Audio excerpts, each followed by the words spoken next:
नमस्कार, मैं त्रिनाथ और ये रेडियो इंडिया की इस खास पड़ताल में एक बार फिर से आप सभी का बहुत बहुत स्वागत है।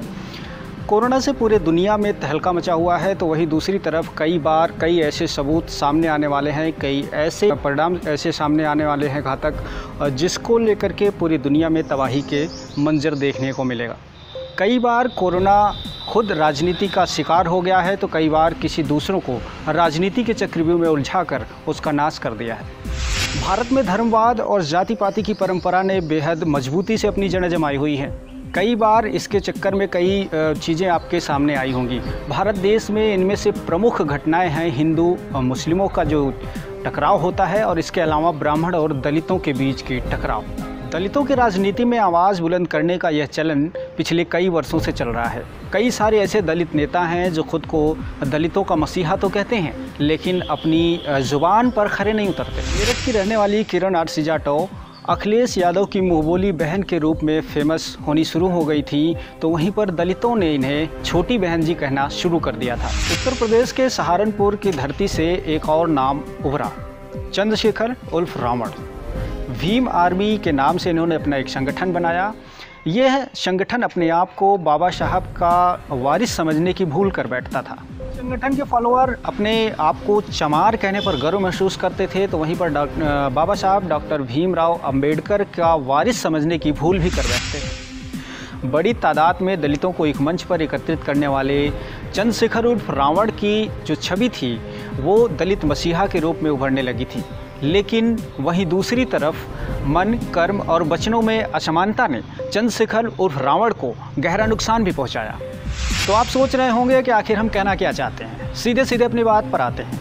दरअसल भीम आर्मी के संस्थापक चंद्रशेखर उर्फ रावण और छोटी बहन जी के नाम से मशहूर किरण आरसी जाटव में इस वक्त टकरार हो गई है। दरअसल पिछले दिनों किरण आरसी जाटव ने चंद्रशेखर उर्फ रावण के ऊपर दलितों को गुमराह करने का आरोप लगाते हुए एक वीडियो जारी की थी, जिसमें उन्होंने ये कहा था कि दलितों को गुमराह करना बंद करो और दलित और ब्राह्मणों के बीच में टकराव की जो बीज बो रहे हो उससे तौबा कर लो। सुन भाई चंद्रशेखर रावण, आज मैं तुझे समझाने आई।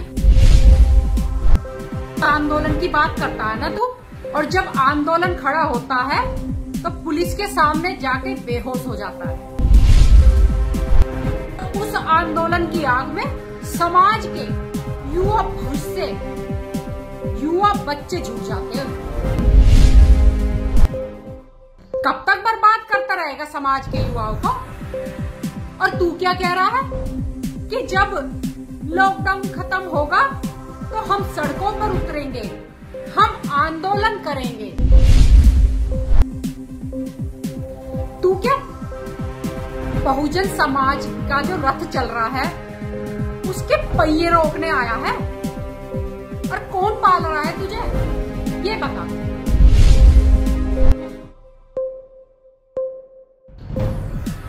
इस समाज के लिए भी देश ही बड़ा है। इसके बाद से किरण आरसी जाटव के मोबाइल नंबर पर तड़ातड़ कॉल आने शुरू हो गए, जिसमें ये कहा जा रहा था कि दलितों की राजनीति से तौबा कर लें, अन्यथा उनके लिए ठीक नहीं होगा। मैं आपको एक चीज बता रही हूँ, आज हिंदू पंडित का मकसद ये क्यों नहीं है कि वो जातिवाद खत्म करे, वो दूसरों से नफरत क्यों करता है? जानिए आपकी छोटी बहन, उसका आदमी एक बलात्कार कर देता है और भाग जाता है, और जब उस आदमी को कानून तय फांसी होने लगती है तो वो बोलता है मैं आपकी बहन को बीवी बना लूंगा, तो आपकी प्रतिक्रिया क्या होगी? 1000 साल तक, देखिए मैं आपको बताती हूँ, 5000 साल तक इन मधुवानियों ने हमारा बलात्कार किया, हमारी सब चीज की।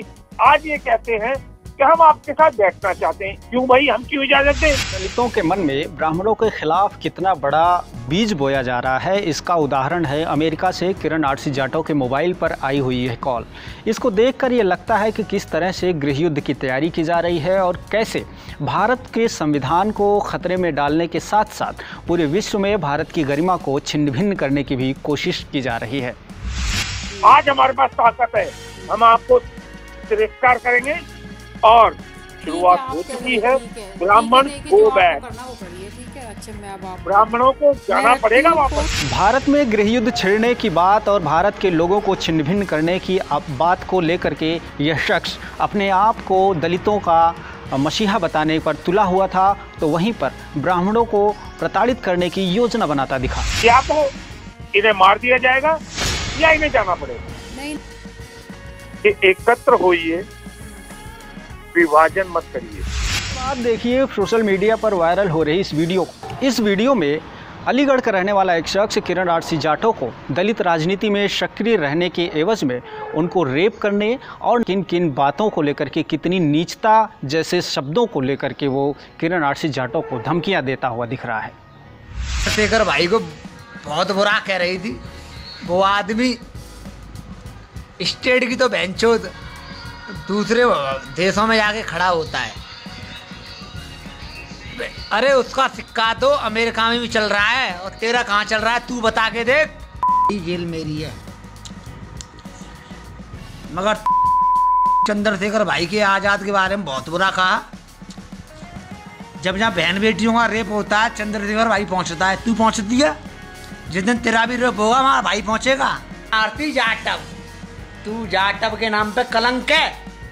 सुन रही है ना, सुन रही उनतरे लाइव चल रही है, हिंदुस्तान देख रहा है। तो कह रहा हूँ FIR करियो, क्लियर करियो। और चंद्रशेखर भाई की आवाज़ दबावेगी ना, हम तो दुनिया से दबा देंगे। जावाते हम कह रहे हैं। मामला देश की एकता और अखंडता से जुड़ा है।